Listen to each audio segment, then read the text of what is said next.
Hello listeners.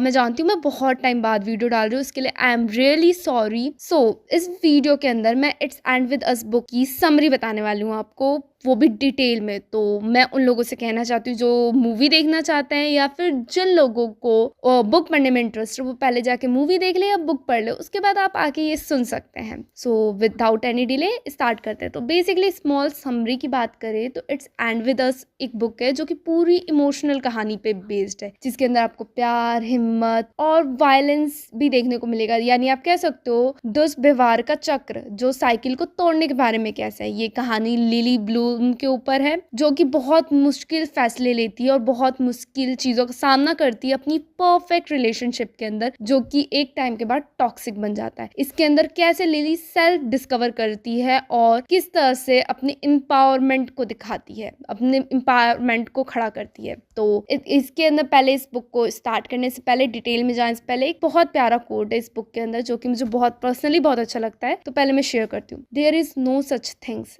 As bad people, we all just people who sometimes do bad things। so without any delay main कहानी पे जाते हैं। तो lily blossom एक मेहनती और आत्मनिर्भर लड़की है जो कि अपने पिता की मौत के बाद बूस्टन शिफ्ट हो जाती है अपनी नई जिंदगी की शुरुआत करने के लिए। अगर बात की जाए तो उसके डैड और मॉम का रिलेशनशिप उतना अच्छा नहीं रहता, क्योंकि उसके जो डैड थे वो उसकी मॉम को मारते थे और बहुत बुरा बिहेव करते थे उसकी मॉम के साथ। दुनिया वालों के सामने उसके डैड एक बहुत अच्छे इंसान थे, लेकिन लिली जानती थी कि उसके डैड कैसे थे। तो जब लिली के डैड का फ्यूनरल होता है, जिसे हम हिंदी में अंतिम संस्कार बोलते हैं, तो वो वहाँ पे कोई भी अपने डैड के लिए अच्छी बात नहीं कहती और जाते जाते वो सबसे ये कह के जाती, it and in the end it's stop with me, it and with me. Boston में लिली अपने सपनों की शुरुआत करती है, जहाँ वो फ्लावर शॉप खोलती है, जो कि हर एक रीडर्स का सपना होता है खोलने का। एक दिन लिली रूफ टॉप पे छत पे बैठी होती है, तब उसे रायल किंचिन मिलता है। रायल जो होता है एक सक्सेसफुली न्यूरोसर्जन होता है। दोनों के बीच में काफ़ी अच्छी खासी बातचीत होती है, जहाँ रायल उसे बताता है कि वो सीरियस रिलेशनशिप में नहीं आना पसंद करता, लेकिन दोनों को अपने बीच में एक कनेक्शन महसूस होता है। कुछ समय बाद वो फिर मिलते हैं और राइल इस बार अपने थॉट्स को लेके थोड़ा सा बदल गया था।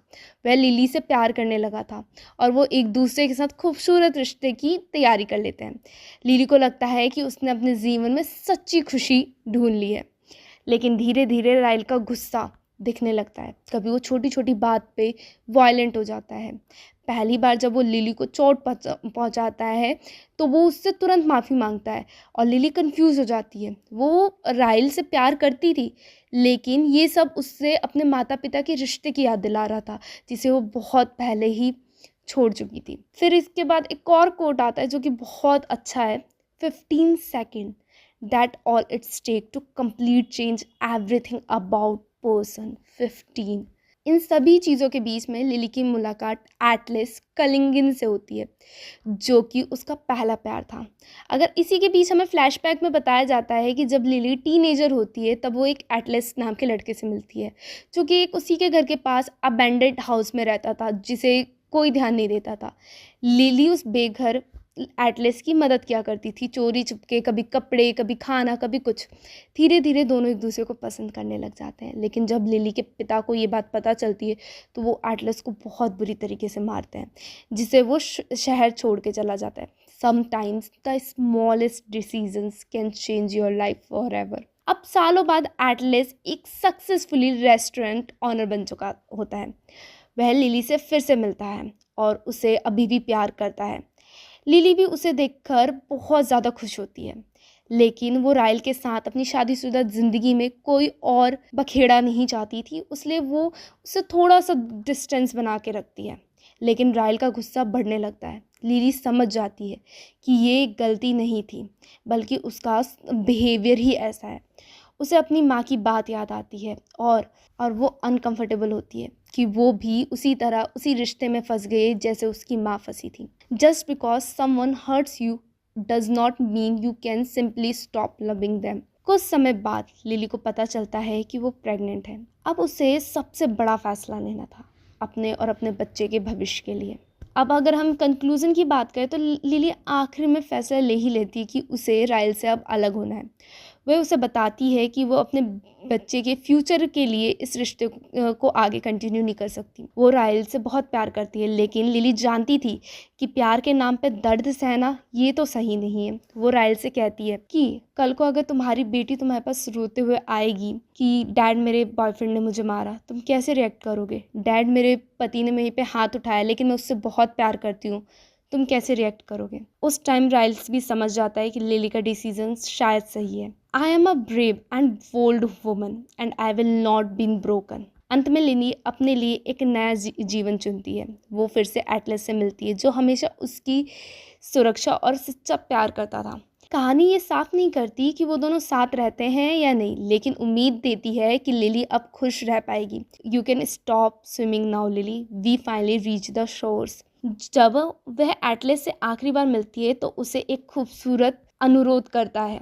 इन future if by any miracles you even find yourself in the position to fall in love again, fall in love with me Lily. ये एटलस उससे कहता है, और साथ में उसे ये भी बताता है कि तुम मेरी अभी भी फेवरेट पर्सन हो और मैं तुम्हारे लिए हमेशा तुम्हारे साथ रहूँगा। लिली जानती है कि ये सफ़र मुश्किल था, लेकिन उसे ये फ़ैसला लेना ही था। And as hard as this choice is, we broke the pattern before the pattern broke us. Rahul lily अब अलग है, लेकिन ये सफ़र उससे एक मजबूत इंसान बनाता है। Just because we did not end up on the same waves does not mean we are not still a part of the same oceans. इसी के साथ ये कहानी ख़त्म होती है। इस कहानी का सेकेंड पार्ट भी इट स्टार्ट विद अस। अगर आपको उसकी भी डिटेल एक्सप्लेनेशन चाहिए, आप कमेंट में बता सकते हैं, और अगर किसी को इंग्लिश में इसकी एक्सप्लेनेशन चाहिए तो आप वो भी मुझे कमेंट में बता सकते हैं। आई होप आपको मेरी एक्सप्लेनेशन अच्छी लगी हो। मैंने पूरी बुक को शॉर्ट में कवर अप करने की कोशिश की है, और अगर मैंने कुछ मिस्टेक की होंगी तो उसके लिए आई एम रियली सॉरी। जब तक के लिए मेरे साथ बने रहिए, जब तक मैं नेक्स्ट बुक का समरी लेके नहीं आती। Bye bye.